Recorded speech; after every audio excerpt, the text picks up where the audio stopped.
Cyrus, I think, depth defensively, particularly in the front seven, is a good thing no matter who you're playing. But when you look at what Georgia brings to the table offensively, how much of a benefit is it to have that depth for you guys in a game like this? I mean, it's great. We know what type of offense they have and type of playmakers they got, and they're real physical. So I think when you have that much depth as we have, it's going to help us to be more physical and roll guys in there and keep fresh guys on the field. So it's definitely a big advantage. As a defense, how hard is it to stop a guy like Nick Chubb?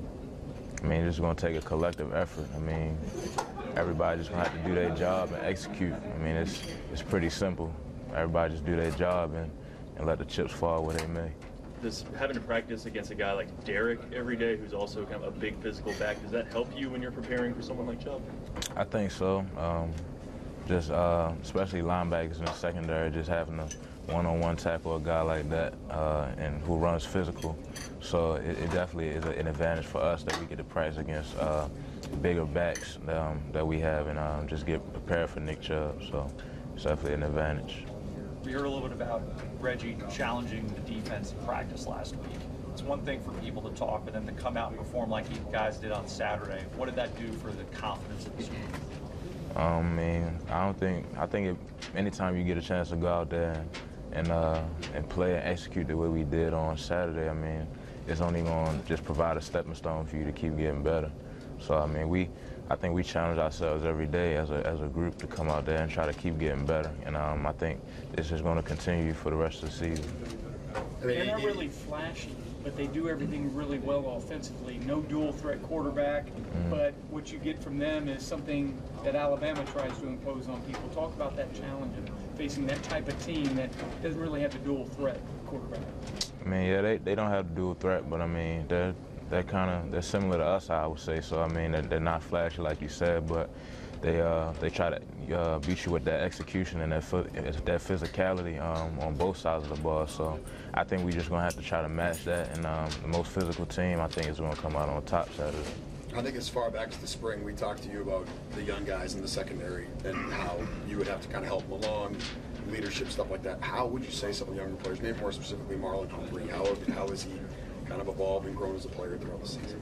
I mean, like I said before, I mean, I think just experience and kind of how comfortable he is going to come with time. The more you're out there, the more comfortable you're going to become week in and week out. So I think he's progressing really well, and he's just going to continue getting better. And I know there's a lot of value in practice, but is game experience really the best thing to help a player? I think so.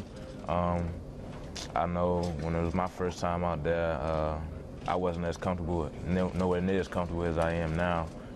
So I think game experience is the most valuable tool. I mean, practice is important as well, just knowing what you have to do. And I think the more you know what you're doing out there on the field, the more comfortable you'll be and just going out there and playing fast. So I think they both work hand in hand, both practice time and just game experience.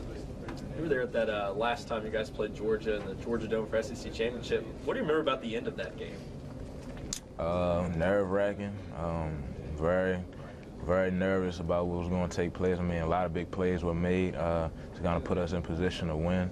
And I was a young guy, so I saw the field a lot on special teams. But, I mean, just watching those guys go out there and compete and just seeing how physical that game was and how much passion was shown out there, it was definitely exciting to watch. And I'm excited to be a part of that game coming up this Saturday.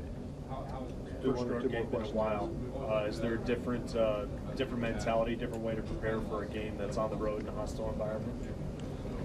I don't think it's a different way we prepare. I think we prepare the same way each week. But I mean, of course, it's our first road game, so we're going to have that crowd working against us as well, and that atmosphere we're going to have to adjust to. So I just think we're just going to have to be that much more focused and just focusing on what we got to do to go in there and try to execute as best as possible.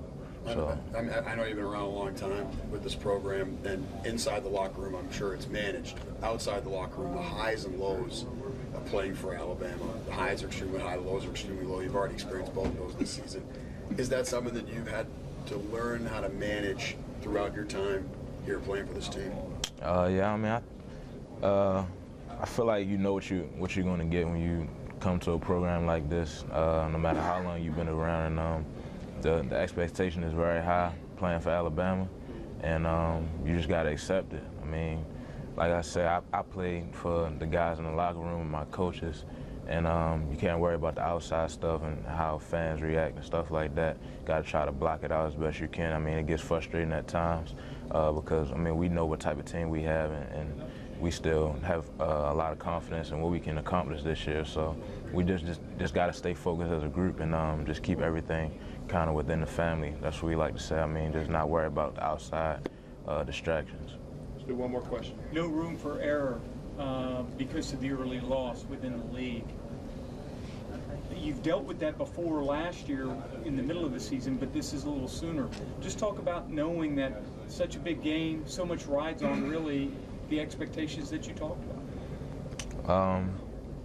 I just think we try to approach it one day at a time. I mean, you can't think about the future necessarily too much. I mean, the big goal, of course, is to win a national championship, but I think you got to be much more detailed than that. I mean, we got to start today with our first practice of the week, getting prepared for this team. I don't think you can just go ahead and look forward to say we don't want to lose this game. I think we got to prepare the right way each day to make sure that that doesn't happen. Because, I mean, games are won during the week in practice. So I think whatever happens on Saturday, it's going to be earned by us, whether we win or lose. It's going to be determined this week in practice, and that's how the season's going to go. We just got to take it one day at a time, one play at a time.